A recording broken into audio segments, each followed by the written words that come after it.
we will get you on the air here. We'll tell your story for God's glory, and see if Amen. we can help your ministry or your cause any way we can. And if there's any way I can help you, by the way, in terms of pastoral or recovery means, also email me, godlogicproject@gmail.com. If there's something I can do for you, I certainly will do it. I got a lot of contacts and resources for the recovery community, so That's the truth. we'll do that for you. And my phone is beeping, so we got to get rid of that. All right, now let's go to the main camera. That's me. Hello. Wait. Hello, God bless, and welcome. I'm Kevin Haggerty, and this is the Godlogic Project. Shut up, Kevin. Hey, I'm Kevin Haggerty, and that's Mike Houston telling me to shut up. And the intro of our show, today's show, is exciting for me. It's a guy whose testimony I've been familiar with for years. We've been friends for years. We discussed that last time he was on the show. He has a tremendous story of redemption. It's a guy that got kind of a slow start, rough start to life. Things were not looking good. Accepted the Lord into his heart while incarcerated, and I'll let him tell the story. But he was doing a life sentence, and now he is here in the studio with me. He wrote it or helped to put together an incredible program for both inmates and the staff at the prisons to understand the criminal mind, the criminal mindset, why criminals think the way they do. Ladies and gentlemen, Buzz.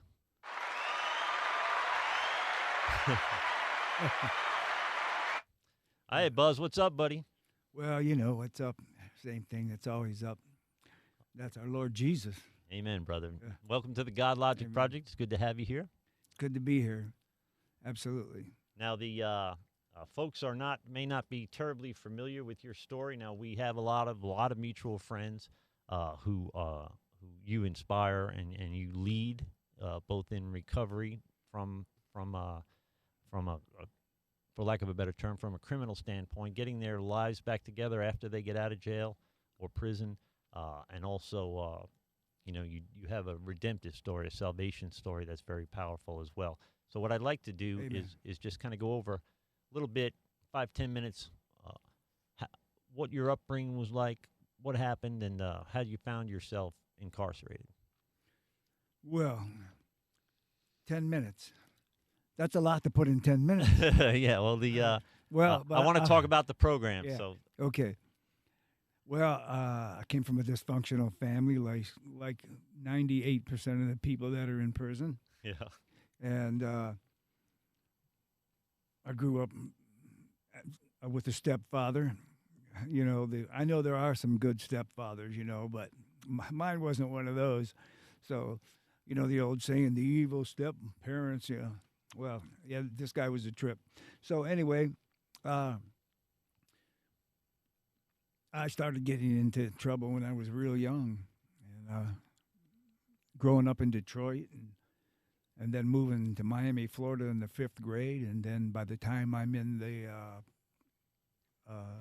8th grade, I'm in the Florida School for Boys at Okeechobee, which that in itself is a very gruesome story. And then after that, back up to Detroit, and found myself committed to a boys' training school in Detroit. Thank God, some people liked me, went to bat for me there. But I continued in my criminality, doing criminal things, committing criminal acts, and then got married, and that didn't work out. So joined a motorcycle club. that was up in Detroit. Up in Detroit, and my Yeah. life revolved around motorcycle clubs. Detroit is a heavenly packed city with motorcycle clubs. So, I mean, I could name you at least 15 right off the top of my head, but we won't put anybody's name out there today. And then my marriage went sour and came back to Miami, and got right back into the same old stuff. Then got involved in a big drug deal, went sour, got in struggle, in a struggle with a guy over a weapon, and I ended up killing somebody that day. So last thing on my mind was I was going to kill somebody today and then go to prison with a life sentence. However, dipping and dabbing in criminal activity, you don't know what's going to happen.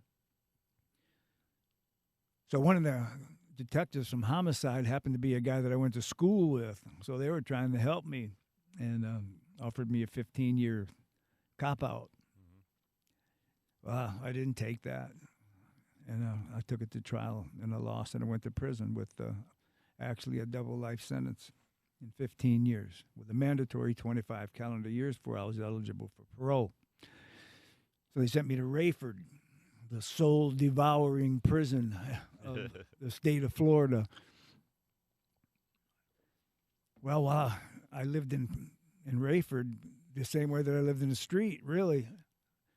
Ganged up, sold criminal substance and drank and did everything but what I was supposed to do, you know. I did learn a real cool photography vocation and printing vocation. I actually learned quite a bit about printing while I was in prison. Then living in prison, same way I lived in the street, because that's all that I knew.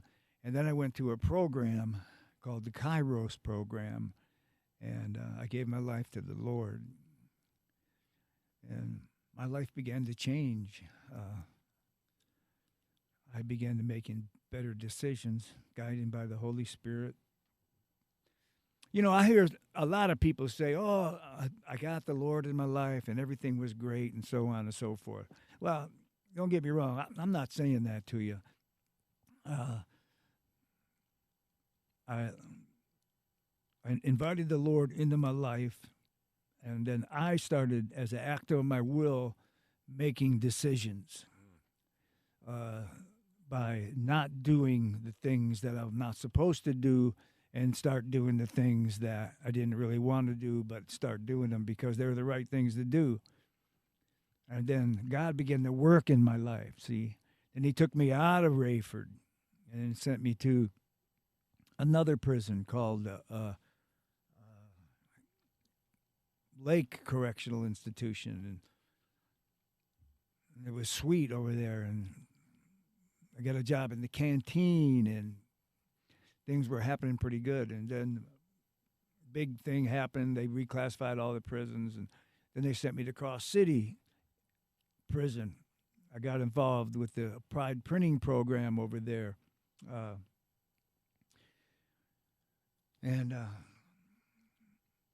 Well, I was serving the Lord too. I was doing music in the chapel, and I was going to church, and I was hooked up with some guys that we had Bible studies and prayer meetings and so on and so forth. And then I went to another prison, and I got involved in a group called the Lifers Group.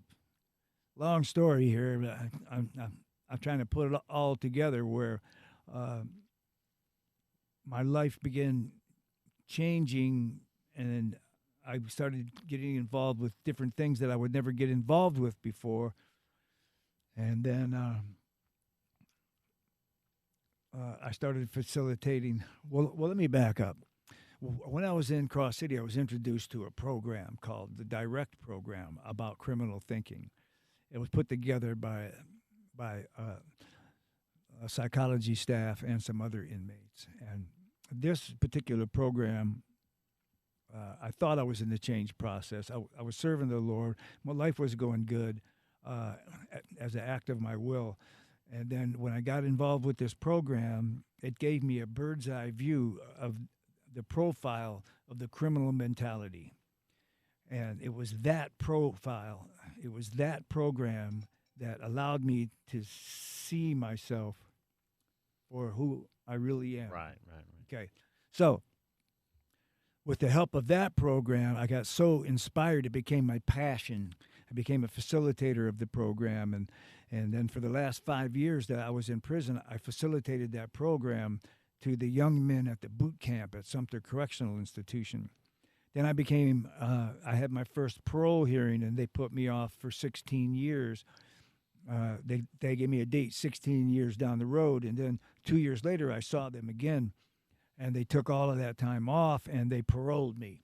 That's a story in itself. So I walked out of prison on a life parole in 2002, and then in 2008 I was released from parole. So I'm a guy that was never supposed to get out of prison. They told me in every prison that I was in that, you're never going to get out of prison. So now there's thousands and thousands of men in the state of Florida that have been in prison way over 30 years. Some of them, close to 50 and 40. It's so crazy. There's like 6,000 men that have life without parole for non-capital offenses, and then there's another 6,000 men that have life and they're eligible for parole, and they have capital offenses. So, I mean, go figure. The system is so crazy. There's just very few of us that have been paroled, and it's all been the miraculous work of the Lord in our lives, using other people, and so on and so forth. And this became my passion. I mean, the Lord began to guide me in prison. I didn't know what was happening, but he said, send this home, send that home. I started writing some programs, and they said, send that home, send that. So I sent all that stuff home, and then when I got paroled, I had all these programs, all the stuff that I did and copies of the direct. And so God just started opening up these doors, and sent somebody to talk to a couple of ex-cons, and they chose me, and that opened up another door. And so I've been facilitating this program in the street now for 17 years,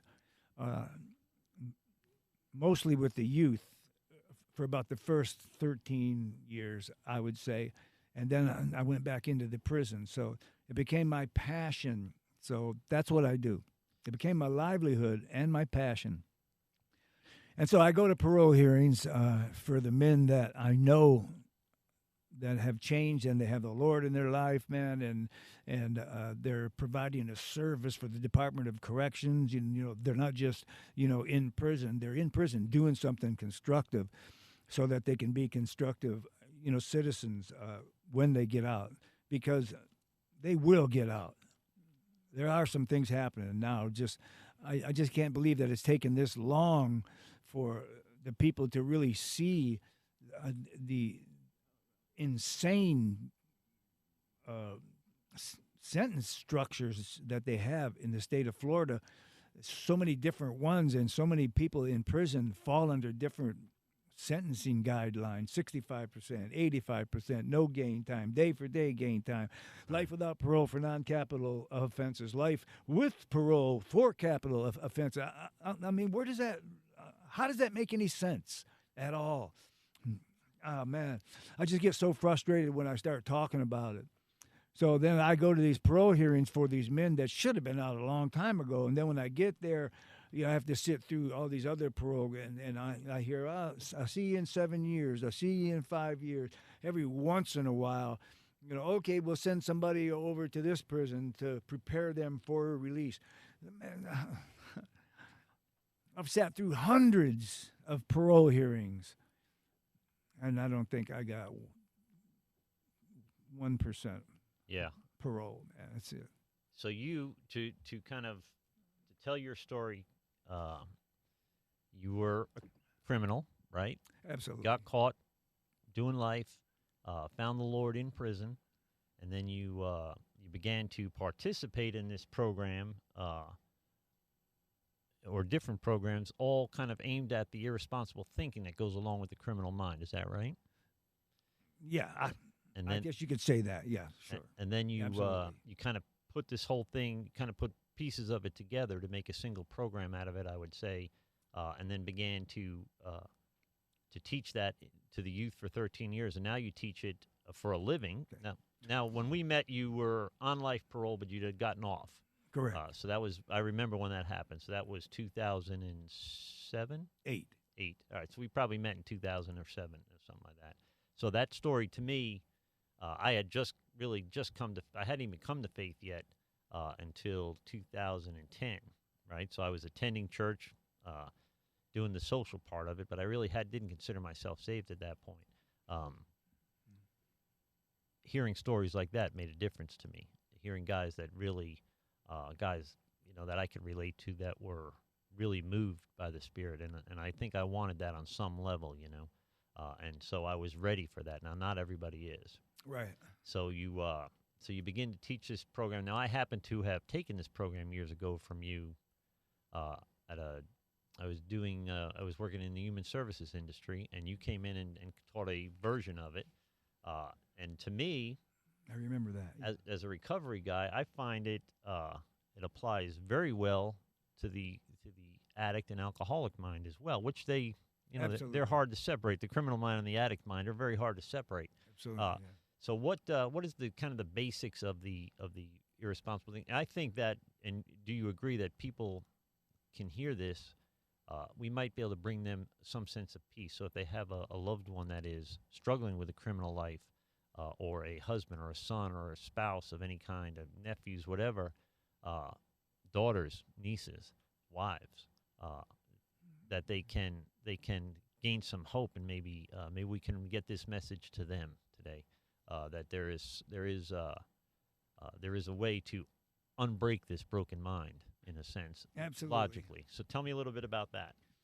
Okay. First, let me make a couple of clarifications. The program that I personally put together was actually an aftercare program for the direct program. Excuse me. Hold on. Okay, sorry about that. That won't happen again.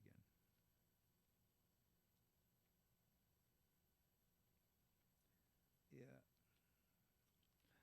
Okay. Excuse me, folks. The program that you're talking about is a program that was put together in prison by convicts or inmates, if you prefer, and psychology staff at Cross City Correctional Institution in the early 80s. And it addressed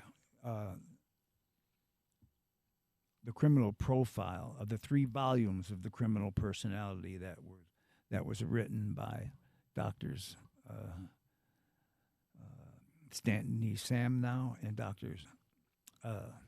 Yokelson and Dr. Samnow, over 30 years study into the criminal mentality, and over 80,000 hours of compiled statistics from notes and recordings, etc. They came up with 16 predominant automatic criminal thinking errors that all criminals use, 18 manipulative and defensive tactics that all criminals use to avoid any and all accountability. A criminal mentality is actually a program where a criminal is programmed to defend himself or herself against any and all accountability at all times. Doesn't it doesn't matter if it could be with a spouse, a friend, a boss, anything. Especially though when it comes to criminality, it's a way of life. It's a whole different way to think, actually. And then there's 17 criminal thinking patterns, and then there's 13 stages of idea through execution, where a criminal will have an idea and to commit a criminal act and carry that through execution. Well, when the program began, it was 36 weeks long, 8 hours a day, 5 days a week. And it was a mandatory program for the men that were coming into this particular institution. This was the only institution in the state of Florida that had this program.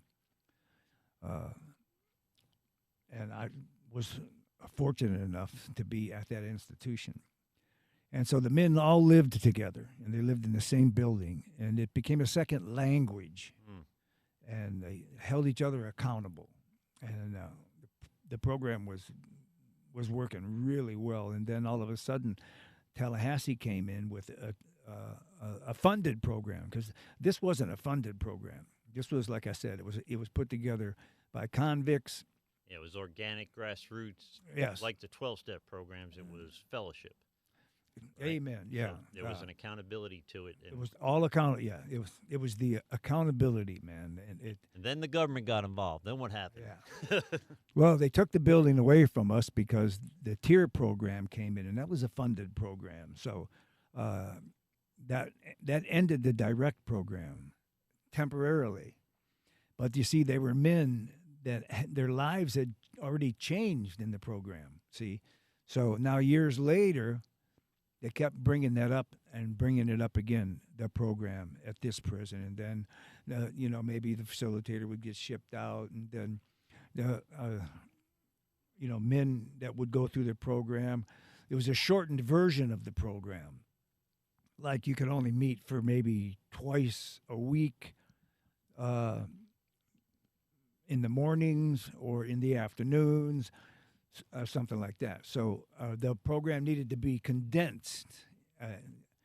And so, anyway, so here it is, 2019, and we're talking from the early 80s.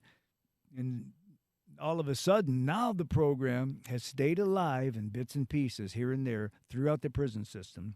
But now there are some wardens and some captains and some classification people that are very familiar with the program, and they also agree, man, that this is the program, man.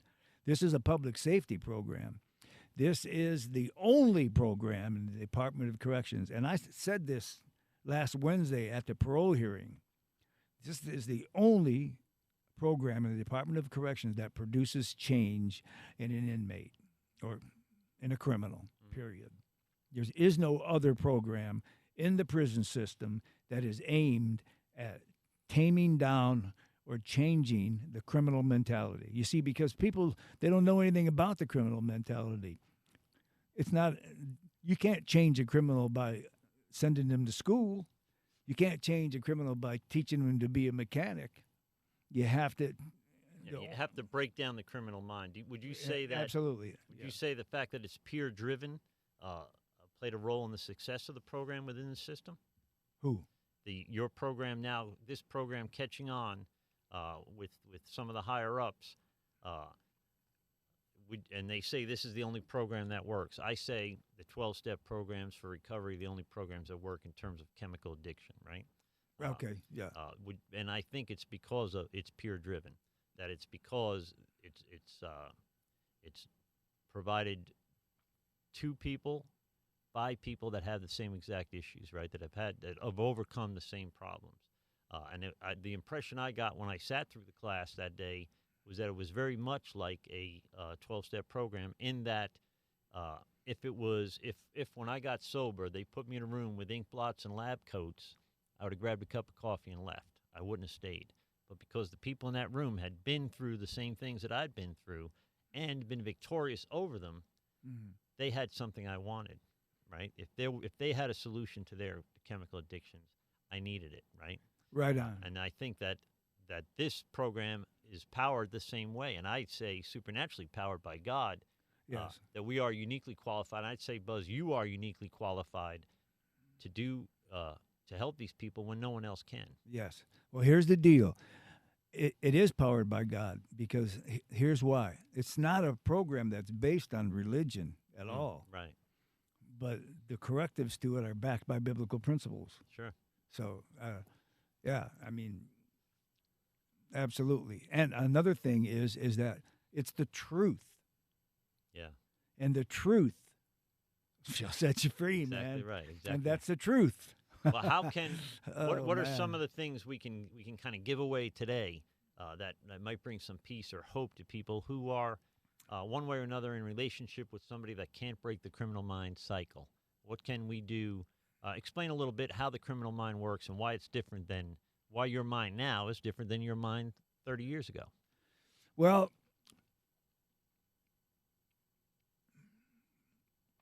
I still have a criminal mentality. I mean, I'm not all that, and what I mean by that is, well, when we look at these 16 automatic criminal thinking errors and these 18 defensive tactics that keep the criminal from changing, etc., everybody uses this stuff. Everybody. However, the difference is that the criminal is an extreme liar, is an habitual liar. I mean, everybody lies. There's nobody that has never told a lie. At least I've never met anybody. I mean, people will tend to lie. Oh, yeah. I mean, there are people that will say, man, I don't lie. And they believe that, true. Well, they just lied when they said that. But they just lied when they said it. Yeah, right. Because everybody lies. However, the criminal life is a lie. Yeah. Everything they do is a lie, man. They One lie, lie on top of another They lie when they don't have to. They even lie when they don't have to. Exactly. Absolutely, man. Because it's automatic, see? So that's the key. We're talking about 16 automatic criminal thinking errors, and we're talking about 18 that automatic defensive tactics that keep a criminal from changing. Criminal doesn't even know what they are. A criminal doesn't pick and choose them by name and say, "Oh, I think I'll just be vague on this one," or "I think I'll throw some confusion in there," or "I think I'll feed you what I think you want to hear," or "I think I'll feed you what I think you ought to know," or "I think I'll just minimize my behavior." They don't do that. They don't say that. They don't pick and choose the tactic. It comes automatically. It all depends on what the situation is, where the pressure's coming from. Right. So. And automatic. What they won't do is tell you the truth. See, here's the deal: when a criminal believes, the only way that a criminal believes that he's lying is if he's lying by commission. Right. Well, explain that. What does that mean? That means saying words that aren't true. Right. I'm actually committing a lie. I'm saying, Elvis Presley was my uncle, man. Yeah. We're really tight. Lie. Right. Yeah. So, but however, here's what a criminal is a master at doing. Not so much the lies by commission, but the truth that they won't tell you. Right. Omission. Lying by omission. Lying by omission. Lying by minimizing. Here's the deal. Failing to disclose is what it is. Anytime a criminal fails to disclose, that means to tell you the truth, he's lying. Yeah. So, first of all, do you think they know they're lying, or do you think it's No. a subconscious or an unconscious act, a defense mechanism, Yeah. where, like an addict or an alcoholic, they kind of believe the lie at this point. They're so far in that they think this is reality. Yeah. Well, sometimes they might believe the lie if they say it. If they say it enough, I really don't know about that. But here's what I do know. I know, and criminals know when they're not telling you the truth. Sure. Yeah.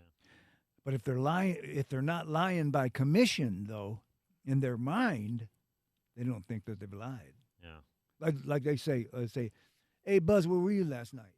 And I say, "Man, I was over at Kevin's crib." True. Yeah. And they say, "Man, you're a liar." Or they say, "What were you doing?" And I say, "We were watching television." Maybe I looked at the TV. Maybe I saw something that was on, and maybe we did watch television or whatever. Yeah. And they say, "Well, I can't believe anything that you say," and so then I'm going to beat you getting mad because I just told you the truth, man. Right. So I'm going right. to say, "Man, what good does it do for me to tell you the truth? Because when I tell you the truth, You don't believe me anyway. So now they're a Right. victim right of that. Yeah. So now they're the victim. However, what I didn't tell you was, Kevin and I left, and we went on the other side of town, and we did this and we did that, whatever it is. So you admitted the part that you knew they were really asking about, right? right. So they're asking about what we did across town in the middle of the night. Yeah. But Or where was I all night? yeah. So where were you? You were at Kevin's watching TV is true. Yeah. But there's an omission there. You didn't say that we left and robbed banks and Absolutely. and, Yeah. and did everything else. Right. So so we find that behavior. I find that behavior. I've been around the recovery community for 30 years now. I've been sober, and I've heard the kind of the same things from the addict and the alcoholic. That they somehow it's never them. It's never their fault. So nobody, and you've told me this 100 times.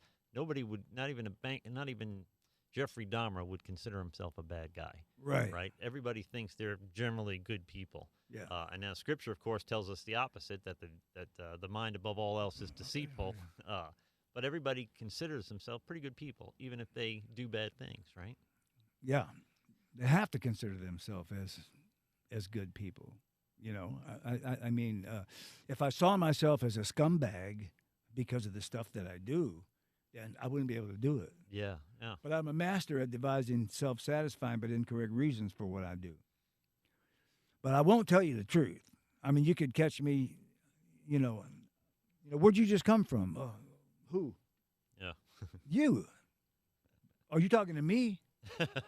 Yeah, you. Where did you just come from? Over there, man. Over where? Out. What were you doing? Out. Nothing. Well, man, why are you asking me all these questions? So, whatever the situation is, I'm not going to tell you the truth, because I always got something to hide. Yeah. Yeah. So if we take, say, we'll just take a couple, married, unmarried, whatever. We'll take a codependent type of relationship where the wife covers for the alcoholic or the criminal husband, and she is stuck in a cycle she can't seem to get out of. There's a lot of layers to that onion, right? So there's a lot of emotions or defects that play into that on both her part, by the way, and his part. But, I mean, you do the math, she's stuck in this cycle. How can we help her begin to understand, A, that she's enabling this situation, and B, how can she, if it's your child or if it's your husband or wife or spouse, how can we give them hope that there is a way of breaking the cycle? What can we tell them today that might bring them some peace tonight? I know it's a tough question. Well, you're talking about, I mean, I'm not sure of what you're asking me. So are you talking, I mean, I heard you say a codependent relationship. Right. I mean, that's not necessarily criminal. No, but the criminal, one of the codependents is for somebody to be in a long-term relationship, to cover up for, to stay with, to go back to do all the things that a criminal who maintains a relationship would do. That has to be codependent, so that person is kind of stuck in that cycle. They want out, but there's no way they don't feel to get out of that. But there is for the criminal in that relationship, what can they begin to do? Where can they go, or what can they read, or what can they begin to do to set themselves free from that? Is there 2 or 3 things from the program that we can throw out here today that would help start moving the ball towards the goal line? How can we begin to help folks tonight? That would help the criminal, you're saying? Yeah, help break this cycle of criminal behavior, and then set that relationship free. I mean, certainly, to me, there's always the Christ relationship. There's always getting in that Genesis 2 right relationship with God, that pre-fall relationship. But in terms of nuts and bolts, absolutely. What can we tell the criminal how he could, if he wanted to, begin to change his behavior? What do you tell a guy first time he sits down in front of you? Okay, here we go. You got a criminal here. First of all, like you said, before a criminal can actually change, he has to want to change first and foremost. But understanding the criminal mentality is a real complex thing, man. It's a very profound program. Criminal sits in the program. It's not a real comfortable program. However, I'm going to try to throw some stuff out there. First and foremost, all criminals operate out of what we call a closed channel. It has 3 components. It's the failure to disclose, the lack of receptivity, the lack of self-criticism. And I'm going to give you a couple of examples of how the closed channel and the open channel works.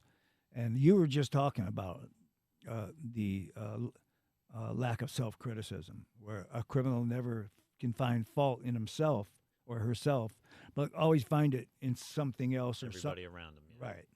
Absolutely. So let's say I'm on my way to commit a criminal act, or I'm on my way to the criminal substance house to buy some criminal substance. Right. I'm driving along, I turn the corner, and I see that the cops are there. Something happens to my mentality, to my mind, in a thousandth of a second, just like that. My whole homeostasis changes, man. My blood pressure, heartbeat, everything, man. I come out of closed channel, and I come in an open channel. So closed channel is the failure to disclose, the lack of receptivity, and the lack of self-criticism. So the open channel would be the opposite. Right. That would be total honesty, being receptive, and being self-critical. So when I see the police, I'm automatically become receptive because now I'm self-critical. I know that what I'm doing is against the law. There's the cops. I'm receptive to them guys. They're the ones that'll take me to jail. That's the truth. Yeah. Just like that. Thousandth of a second. Boom. So, but my normal thinking process is failure to disclose, lack of receptivity, lack of self-criticism. I can do anything to anybody as an extreme criminal. I can go home and go to sleep. I don't care how you're going to get to work when I take your car. I don't care how you're going to go to sleep after I have been in your home or whatever the criminal act is, or whatever. I don't think anything about that, man. Right. So it's how I've self-centered affected to the your life. extreme. Self-centered to the extreme. It's only about me. I'm selling criminal substance. Here comes a girl 8 months pregnant. I could care less. Yeah. Yeah. All I want is the money, man. It's all about me, I. So that's who I am. That's how I have to be. As an extreme criminal, I have to be a person who really doesn't care about people. Now, you tell a criminal that, and then they're like, oh. And I say, what kind of father are you, man? What kind of son are you? What kind of neighbor are you? So first and foremost, you have to be able to see that about yourself, and have a little self-disgust about who you are and the things that you've done to people before you can change, because change doesn't come easy, and without self-disgust, there isn't going to be any change, man. Period. Do you ever see any change that doesn't include long-time lockup? So for an addict or an alcoholic, it's the bottom, right? The need to change follows you to the bottom. The want to change is where you are introduced to that. So for me, I stopped breathing when I drank, so I had to quit drinking. So there was no other bottom after that. Rock bottom, yeah. Right. So but people can step off of this cycle anytime they want. Absolutely. But they don't. Right. So do you ever see that's what's beyond long-term incarceration that a criminal would step away from that behavior beyond a supernatural intervention of God, of course, and we've seen that. I've seen it. Oh, yeah. But more often than not, the people that I deal with, when I go to jail, I'll have 12, 15 guys in there when I preach, and if there's 15 of them, one of the first things I say, I tell them who I am, what I do, and I say, by show of hands, how many of you have been locked up before? If there's 15 of them, 14 raise their hand. Right. And I'll tell them straight up, so whatever your plan was the last time you were here, when you got out the last time, sucked because you're here again, right? So let's see if we can't piece together a better plan with a relationship with God, with no more drinking, no more drugging. What do you got to do today to get through today? Be reasonably happy and not euphoric, right? You're not going to fart fairy dust the rest of your life, but you can be reasonably happy and not hurt anybody. Absolutely. That's a low bar, but it is a high bar to somebody that comes from where you and I come from. So how can we encourage them? How can we encourage them just to keep it simple? So if their highs are too high and their lows are too low, if their expectations are irrational and disproportionate, and I say this a lot, if your expectations of people, places, and things are irrational and disproportionate, your resentments when you get let down will also be irrational and disproportionate. That is an automatic criminal thinking error. It's Yeah. called unrealistic expectations. Unreal. All right, so that's A that. flawed, yeah. Yeah. So they expect a utopian type of life from this life of crime, and it never Yeah. never ends up A that way. flawed definition of success and failure. Yeah. So here we go. So Yeah. all these things that I'm quoting from the recovery community make perfect sense to you in the criminal mind community. So they do. There is a union there between, and generally people who are criminals struggle with drugs and alcohol, and people that struggle with drugs and alcohol end up being criminals, right? Oh, absolutely. So there is a tight knit. Now I was a criminal very young, so I was a criminal. I had the criminal mind or the criminal way of looking at things, and it's exactly what you described. Even if I was a kid, way before I drank or drugged heavily, right? So that Yeah. my first addiction was stealing. I mean, I loved it. So Yeah. that was already, for whatever reason, I had it, right? That was already in my blood to get in trouble. I was in trouble all the time. Oh, well, you might go.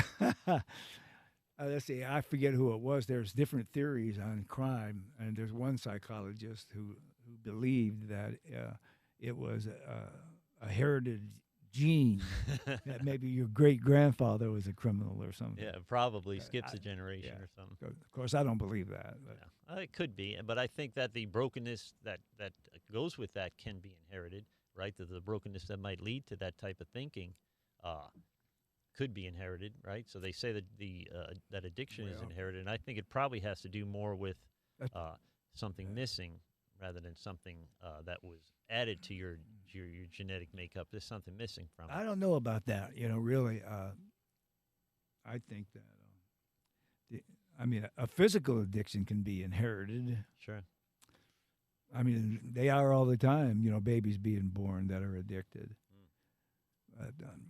I think it boils down to choices, because everybody that grows up in a bad neighborhood or a bad lifestyle don't become criminals. Right. Some of them make it out. Some of them have. Most of them make it out. Yeah. Some of it inherently have the idea that I can make this better. Right. Yeah. Yeah. And so, in a sense, if you're talking generational curses or generational dysfunction, I had a father that was not affectionate, right? But me, now he had a father that beat him.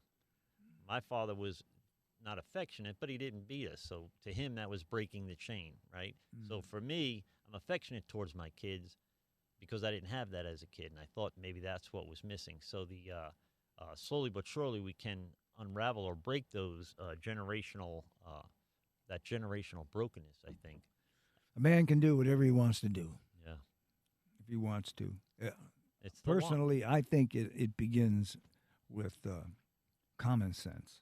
Yeah. First and foremost. And we've got to try to. How do you then connect the need to correct your behavior with the want to correct your behavior? So there is a delusion that goes along with that. That's kind a good of question. That kind of utopian. I'm going to be the first successful criminal. Yeah. Well, yeah. This time I'm going to do the same thing over and over, but this time I'm going to expect a different result. Einstein calls that insanity. Yeah, that's stupidity.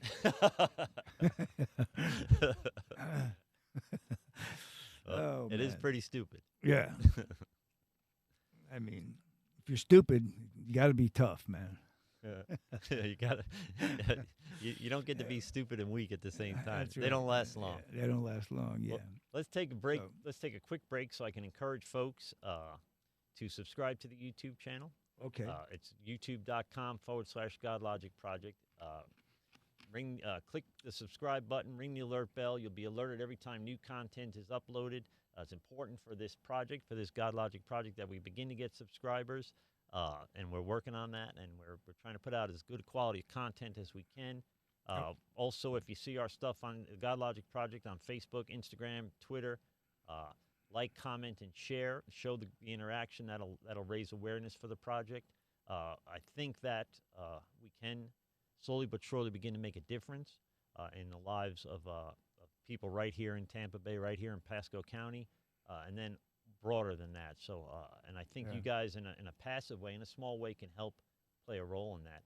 Another thing you can do if you want to support us financially is if you're shopping on Amazon anyway, go to the godlogicproject.com, click on the Amazon logo. That'll take you to Amazon. You shop as normal, just buy your normal stuff, but Amazon will then donate a percentage of your purchases to the Godlogic Project, and that'll help us That's awesome. begin to bring even more awareness to things that the communities are struggling with. And Yeah, we got some fantastic information for you coming up, man. So don't go away. yeah, stay with us, and we're streaming on Facebook as well, but they're not getting the good audio that we're getting here on YouTube. So I'm going to turn to the Facebook people. Get over to YouTube, youtube.com/Godlogic Project. Subscribe, ring the alert bell, get on this conversation. You can comment, you can call in at 727-600. Yeah, get off the book. Get off the Facebook and get on YouTube. It's free, by the way. I've had people ask me if it was free to subscribe to the YouTube channel. It's absolutely free. I have, by the way, 1,700 friends on Facebook and 150-something subscribers on YouTube. So I know not all y'all are subscribing. Don't call me with a plumbing problem. I'm not answering any plumbing questions if you're not subscribed to the channel, which is not true. I'll answer the questions. I'll help anyway. But that you get the point. I help you guys out. Somebody help me. If you own a business in Tampa Bay and we're friends on Facebook, you know I share your stuff. You see it because you thank me. You got a ministry, I share your stuff. You running a business, and we don't charge you. He doesn't charge you. And I don't charge you a thing. I run commercials on my Facebook. Now I'm asking for you to subscribe and ring the alert bell on YouTube. Help this Godlogic Project move forward. And we do this, of course, to the glory of God. Always, everything we do, just trying to make a difference in God's kingdom and trying to help as many people as we can with the resources we have. Amen. We do the right thing because it's the right thing to do. If you'd like to call in and talk to Buzz, you can comment on YouTube. Hit us up on YouTube and comment, and we'll try to answer. I'm running the show here while I'm running the infrastructure while I'm conducting the interview. So I've got my hands full, but I will try to answer. But if you call in 727-600-5837, you can ask me or Buzz anything you like. We're looking forward to hearing from you. And so with Buzz, we're talking about irresponsible thinking or the criminal mind. How, for me, how it ties in so well with the recovery community. This program that you have can make a difference, I think, inside and outside of prison, which is kind of what I'm getting at and what we're talking about today. So the kind of the way that you describe the criminal mind thinking is what I run into with addicts and alcoholics every day, all day. It is closely intertwined, and I think that that we can, with a little bit of effort, a little bit of support, we can begin to not just clean up the streets and take the people out of the community, especially here in West Pasco, who are breaking into businesses and stealing and these types of things. We can hopefully through the recovery process with tools like yours, begin to make them valuable employees, maybe start businesses of their own in the community. Oh, really? So we're not that far from getting things turned around. It's so much easier. We need to tie it all together somehow, and I think that's part of what's evolving here at the Godlogic Project is being kind of a center for this type of recovery. Why, besides the fact that we're friends and you got a tremendous story, why I wanted to have you in the first place. Well, you know what? We can, you guys can, you people out there can really help us to make a difference in the community. Less victims, less crime, less young people going to prison, man. I mean, prison sucks, man. I mean, who wants to go to prison? Nobody wants to go to prison. Nobody ever plans to go to prison. But we got all these young guys out here, man, thinking they're all that and this, and they're doing things every day. They're gambling with their freedom, and they're gambling with their lives, and they're gambling with other people's lives. Yeah, the lives of their children too. So absolutely, man. We have a situation, and if I'm going to get theological about it, I think we have a disconsideration for the family unit, disconsideration for human life, right? That we're all made in God's image. We have desensitized. Yeah, we have in the last 60 years we have torn apart the American family. We have marginalized, if not vilified, God and Christianity, and now we're paying a steep price for it. So if the cause for all of our angst right now in society is that we have edged God out, maybe edging him back in is the solution. It makes perfect sense. So if we could then stop making an idol out of everything but God, right? You can't break the other 9 commandments till you break that first one, till you make a God of something else, be it money, status, drugs, alcohol, really? self. It Yeah. always comes down to the same thing. And we're doing a whole series on that on the Godlogic Project, but That's great. it almost always ties back to idolatry, bro. We are making a Yeah. god of something besides the creator of heaven and earth. And people don't even realize that's what they're doing, man. No, and so they don't really stand a chance. But uh, on some level, they do. So I think everybody has that kind of God consciousness. On some level, everybody knows that there's something missing. So we remove God from our heart and we leave a God-shaped hole, right? And then we try to Yes. fill that hole with money, drugs, status, women, alcohol, drugs, our spouses and our children in some cases. But nothing fits in that God-shaped hole but God. So to me, the main thing we got to do in this country and in our community directly is, and I had to do it in my home with my family. I played a part in that broken home, right? I have 4 kids from 2 different women. I'm raising a child by myself for the last few years. So I have played a role in that. And it hasn't been easy. And I had to come to grips with my behavior and control my adulterous behavior is what it comes down to. I had to stop. So it is doable, right? We start with our small church. We start with our family, our circle of influence. Yeah. Too many people trying to be something that they're not. Yeah. You don't realize that they're already something, man. Yeah. You know, There's so much it's all hatred and division in the world, and we have to realize that whether they look different than us or they sin different than us, they're all made in God's image. I believe that absolutely. So everybody has value because they're made in God's image, and we not only have to realize that about the people around us, that starts by realizing it about ourselves, right? So one of the things I try to drive home when I'm in jail with the guys is, what about your kids? If you don't care about your salvation, what about your kids, right? What kind of father? You asked a question earlier. What kind of father are you? I mean, that to me is, and by my nature, I'm a father. You know, I'm a fatherly guy, right? I'm a family guy. I'm a kid guy. right. But if we're not making a difference, even in our families, right? If we're not the spiritual leader of our homes, what are we doing? I mean, what's Really. the point? What does any of it Yep. mean? You know?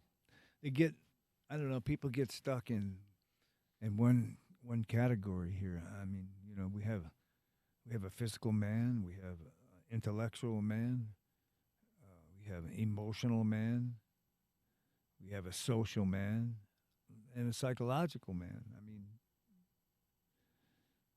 And we need to kind of exercise all of them. Yeah. I mean, there has to be balance in that. yeah. To be. You know what used to get me? These guys in the joint. I mean, they'd get out there, man, with 225 pounds and warm up with that thing, man. Yeah. Wrap it about 20 times, a couple times, and then start putting the weight on. I mean, they were pumped up and, all brawn and no brain. What if they focus that kind of energy and make it a positive difference? How about focusing that kind of energy and just staying home and raising your kids? Amen. So Yeah. we're at the point now in this country, and it breaks my heart, but I mean, we kill on average 1 million babies a year in America.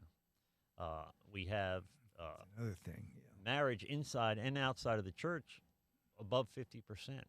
So we have almost glorified or romanticized the divorce process, being reborn as a single person, and that looks good on a movie screen. It's a great hallmark moment, maybe, that you're set free. But what about the damage that's left behind, right? So on TV, the kids all turn out fine.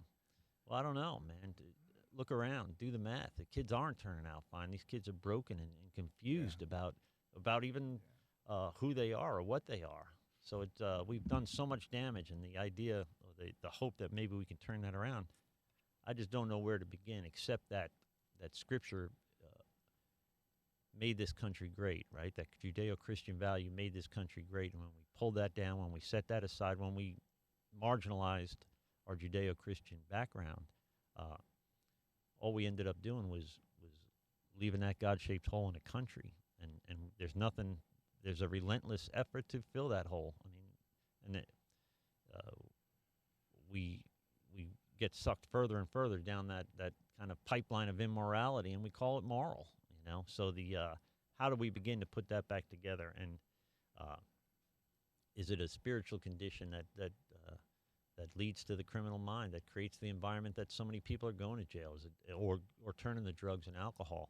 And at what point, or how can we turn that whole thing around? It's just, I mean, it's a mess right now, and there's got to be a way to make a difference. And programs like yours, and programs like the people that are going to be on the show here in the next couple of weeks and the next month, can begin to make a difference. But how do we get that to be so well received?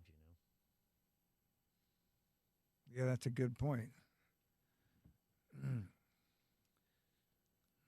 So can we Maybe just we can take it to Dr. Phil. talk about our feelings? Why don't we just take the criminals and slap them around a little bit? Would that help? Generally, not the guy warming up with 2 1/4. No, We ain't slapping him around. Yeah. But can we then be an example? So is Buzz an example every day? Is Kevin an example every day for the?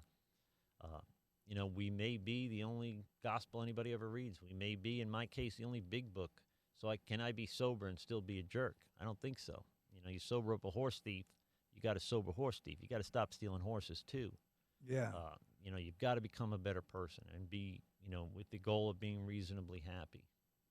So to me, the things that drive the criminal mind, the things that drive the alcoholic mind are human instincts that become irrational and disproportionate.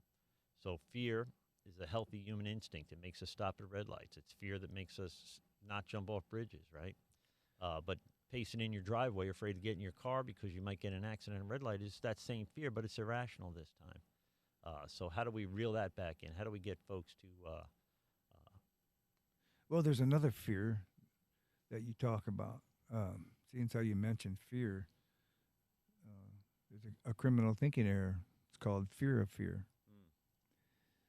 And like you were saying, everybody has fear. It's a God-given emotion. But when we're dealing with the criminal mentality, an automatic criminal thinking error called fear of fear. And how it works is I have a fear of a fear. For example, let's say that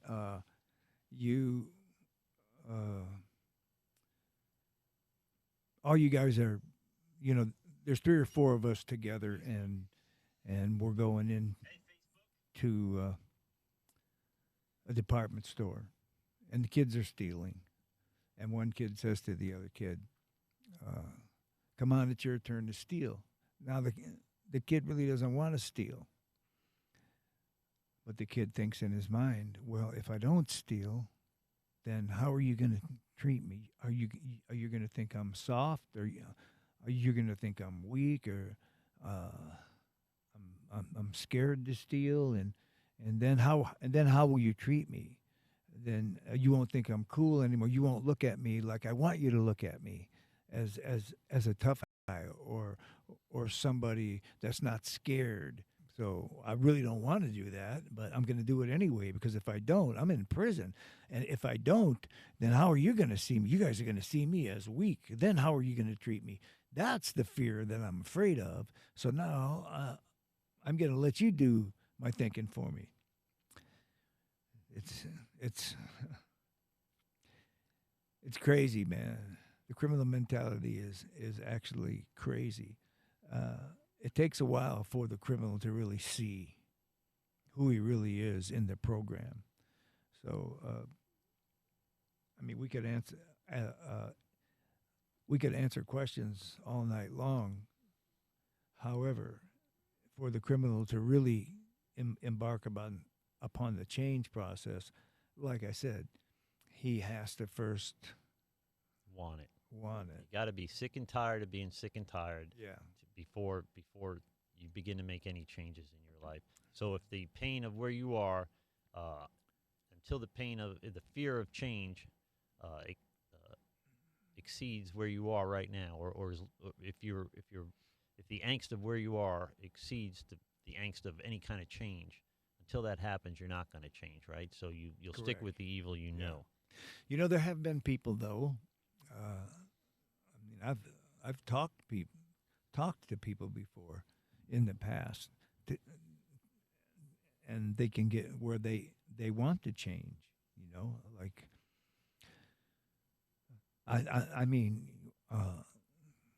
here's an example. When I went to prison, I didn't have anything left. I didn't have any relationships left. And there was a time in my life when I was buying a home and I had a family and so on and so forth. However, when I went to prison, all that was gone. When I got out of prison, I didn't have two nickels to rub together. However, everything that I ever really wanted as a criminal but could never really get, I have that today. Yeah. I mean, when you stop and think about it, and you ask people, what do you really want out of life? We all want the same thing. We all want to be happy. We want to have a good job. We want to have a nice home. Maybe we want some motorcycles. Maybe we want some boats, swimming pool, whatever. But it's basically the same thing.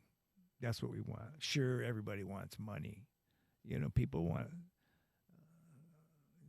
That's why people play the lottery. They hope they're going to win a lot of money. However, happiness really doesn't come from money. It's nice to have. I mean, people think, what if I had a lot of money, man? I could do this, I could do that, I could do this. That's why, people don't rob the bank for the money. The criminal doesn't rob the bank so he can have a lot of money. He robs the bank because what the money's going to do for him. Right. So it's yeah, the benefit of having money. Well, I can tell you that I worked myself till I literally had a broken back, and I'm disabled now. And I worked. I made a lot of money as a plumber, and I used that money to buy things to make me happy. Mm-hmm. And then I didn't have time to use those things because I was busy making more money. Right. Not being a father, not being a husband, not being a friend. 14 years ago, I was going to kill myself over money, and I realized I was 37 years old, and I didn't have a friend in the world. I had employees and customers. I didn't have any friends, and I was halfway through my life and friendless, and I realized that I spent all my time making money to buy myself things to make me happy when I could have just been happy in the first place. Right? Yeah, absolutely. So it's not always wanting what you have, it's having what you want. I mean, not always having what you want, but wanting what you have. Wanting what you have. If you're not a good steward of the blessings you have now, why in the world do you think God would bless you with any more? Really? Right? So I think first we need to be good stewards with the people in our lives and the blessings we have, and everybody has them, before we then can expect any new blessings. We're really or any blessed. extended blessings. I tell these guys in prison and these kids that I work with. Now, when I say kids, I'm talking, kids 22, 23 years old, man, that are in prison, that are in the boot camp. They're lucky to be in the boot camp because somebody thinks they're worthy, man. But well, there's a girl that walks her dogs. She walks them around the block, but she doesn't have any arms, and she only has one leg. So you say, well, how does she walk her dogs? Of course, she's in a wheelchair. She has her dogs attached to the wheelchair. How she operates the wheelchair, I don't know. I don't ask her. I do talk to her, though. I talk to her every chance that I get. And she walks these two big dogs. So here's a girl in a wheelchair with no arms and only one leg. And it's kind of deformed, too. Yeah. And I don't know. I don't know anything about her other than what I just told you. And she's a nice girl, and I talk to her. And she's the toughest girl that I know, man. Sure. I mean, when I imagine that's all she's ever known. Okay, I'll give you that. But she doesn't complain. And when I think about that, I say, wow, man. And I listen to these guys whine and cry, man, and snivel. And they can hear and they can see, and they have all their fingers and toes and both their arms and both their legs, and they can do anything that they put their mind to doing, but they don't even know. They're so stuck in their thinking, man. Yeah. The way that they think, they don't see the world how it really is. They see it for how they are. Right. They don't see people for how people really are. They see themselves, and it's all about themselves. Nobody's ever on their deathbed. I don't think anybody's ever said, "I wish I'd worked more." I think they always say I should have spent more time with my family. I should have spent more time with my kids, my friends. Man. Yeah. I should have done this. I should have done that. Very few of them say, I should have worked more. I should have just saved. I should have made more money. Because, you come into this world with nothing and you go out with nothing too. Yeah, you're not taking anything with you. No, all you leave behind really is a legacy of the impact you had on this world. And that's what's important. Yeah, and look at what you do. Leave behind, man. Look at Buzz. If anybody could come back from seemingly hopeless situation to make the kind of impact you make in people's lives, and I know I'm telling the truth because you made that impact in my life, bro. So so to make a difference from nobody got a harder start, right? Nobody made more mistakes on paper than you have. But look at the difference you've made in the last 15 years or 20 years. How does one account for that if not for that you're a vessel or a tool of God, right? That you were carved out for a specific. You weren't a victim of those circumstances. You were designed for those circumstances because this day was coming that you would then make a difference in who knows how many lives, right? We never really know. Once in a while we find out. Once in a while you talk to somebody like me. Recently I got a message. Yeah, because I never knew that. Yeah. that I had any influence on your life, man. Well, I recently got a message from a guy that I didn't know. Friend requested me. I accepted his friend request because we have mutual friends, and he said, I said, I'm sorry, I don't remember you. And he said, well, you spoke at my first meeting 4 years ago, and something I said that night helped keep him sober, and he remembered it. Yeah. Now, I had no idea. I couldn't tell you what I said, and probably it's more romantic the way he remembers it than the way I said it. You just said something that's really, really important, man. It's something that you said. Yeah. It happens to everybody. Well, maybe not everybody, but the men and women that get it and embark upon the change process, it's usually because of something somebody said that they were receptive to.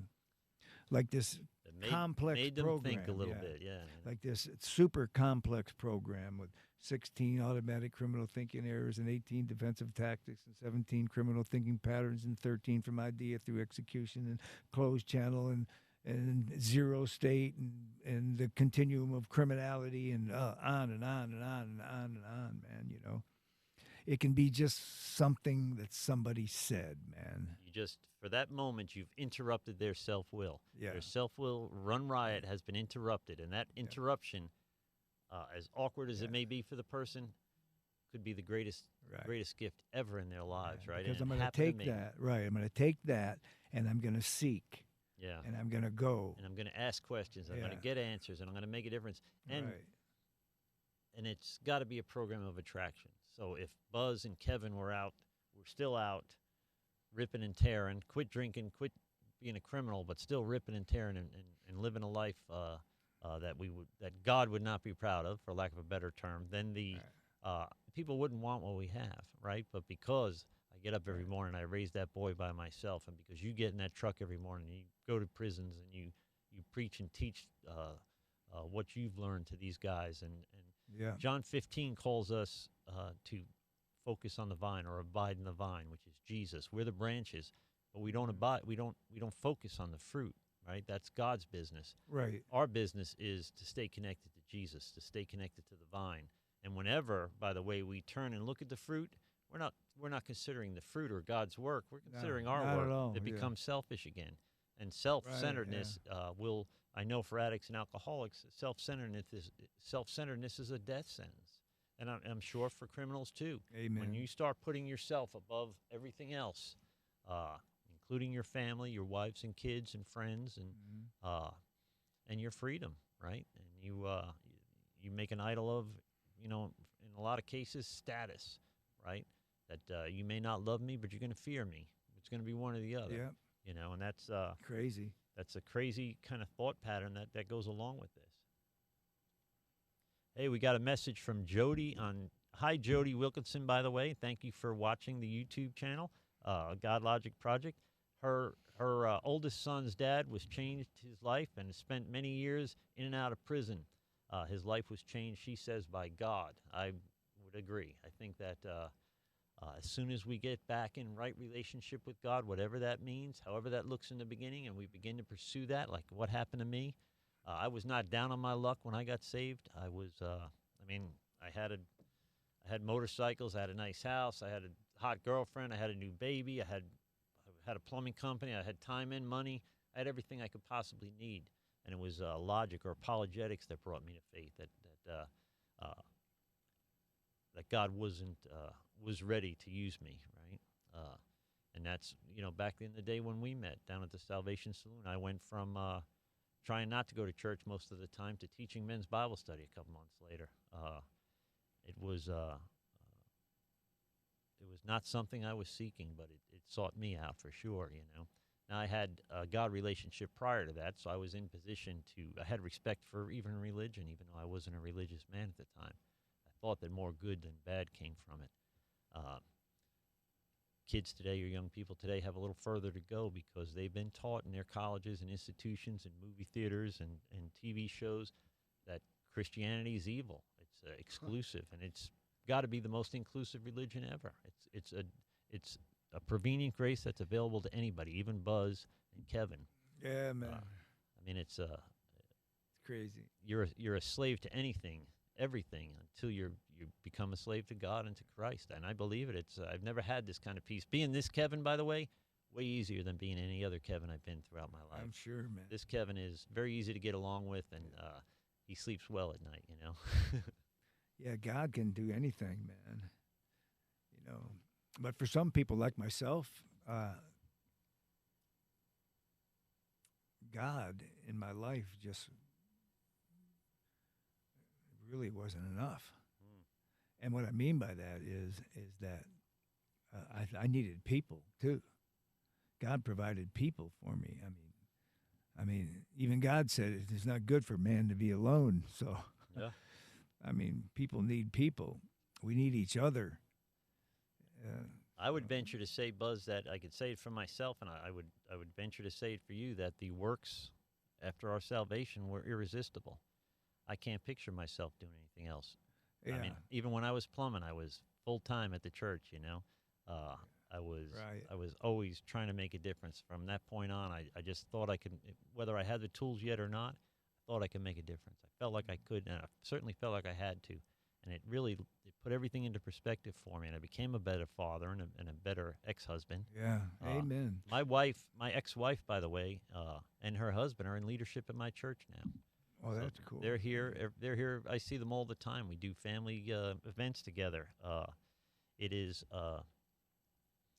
and it's not me, right? Because right. There was nothing special about me until I got the tap. Till this stuff started making sense to me. And I kind of ceased fighting everybody and everything, and just turn my will over to God and let Him. I focus on the vine. He focuses on the fruit, and it's none of my business the impact I'm making. Someday, maybe we'll know, but for now, it's none of my business. I just do what He has me doing. I've talked to Him before and said, Lord, I'd really like to do something else, man. You think, however, every now and then I'm like, I'm glad I'm doing this, man. Sure. I've seen some wondrous changes in the lives of other people. And I got a really good friend that, well, he was in my program, and he got out, I don't know, about nine months ago, maybe 10 months. He's down in West Palm, and he is doing fantastic. He's on track to make $250,000 this year. He sells roofs for I don't know who. I don't know the ins and outs of it. Hurricane this, hurricane that, and whatever. But he sells roofs, and he recently got his first check. He has to wait for his checks. Yeah. He lives with his pop, so he was able to do that. Well, his first check was $62,000, so it was like that's a nice check. Yeah. So now he has some other checks coming. He's got to wait a couple months to get those. But he's on track to make $250,000 by the end of the year. and he just started. Yeah. So, I mean, that's a blessing. And he's a Christian brother, man, And his main, what he wants to do, he wants to go back into the prisons. That's what he wants to do. Yeah. And so we're working on that now. So then you see where his, you can have all those blessings in your life as long as you don't make a god of them. So everybody misquotes the Bible. Absolutely. Everybody misquotes the Bible as saying money is the root to all evil. But if you read it, it says the love of money is the root to all evil. Yeah. That it's harder for a rich man to pass through. It's easier for a camel to pass through the eye of a needle than a rich man into the kingdom of God, because it's hard not to love that more than your God. But as soon as you, Augustine called it disordered love. When you get your priorities wrong, that you should love God more than everything else. And then it's smooth sailing. To me, I look at it as kind of misordered love, not to correct Augustine, but it's not that these things fall out of order for us. We put them out of order, and then we can put them back in order too. So we can choose, we can enjoy our family, and we can enjoy financial success and social status, but we can't enjoy them at the expense of our relationship with our Creator, that Genesis 2 relationship again. I think that's where the real differences are made, Well, anyway, we've had... I'm no preacher, that's for sure. Well, to me you are. I've heard you preach. I know you're a singer. I know you play mean harmonica. Yeah. I've seen you while you were singing up and down the aisles preaching that gospel, bro. So don't tell me you don't. Well, I know you. I may sing a song or two, but I'm not a preacher or a teacher, because actually this is an awareness program. You can't teach a criminal something that he already knows. Yeah. Just have to make him aware of it. Yeah. That's interesting. So all you criminals out there, if any of you are listening, let me ask you a question. How many of you guys? Well, first of all, most criminals don't even believe they're criminals. So it might be hard to find a criminal who would actually say, "I'm a criminal." Yeah. And so if I do have anybody out there, how many of you think that you're basically good people? Well, we're going to, let me put myself on camera here, Buzz. Yeah. We'll wrap it up. Anybody like to call in, ask a question? Again, get on YouTube, subscribe to the YouTube channel, Godlogic Project. It's free. It really does support us. If there's anything we can do, if you'd like more information about the stuff we talked about today, feel free to email me at godlogicproject@gmail.com. Hopefully we can have Buzz back in on a regular basis. Love having him here.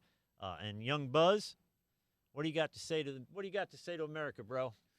America, just keep God first and love America, because God blesses America. Yeah, he always has. Yeah. Amen. All right, now I've also got some outro music for us, Buzz. So you heard our intro music when we started. Here's our outro music. By the way, if no one's told you they love you today, God loves you. So do I. Receive that. Be blessed. We're going to speak soon. Thank you. Thank you for supporting the Godlogic Project. And if no one's told you they love you today, God loves you. So do I. Receive that. Be blessed. We'll speak soon. This has been a Rev Kev production. Your mileage may vary. Shut up, Kevin.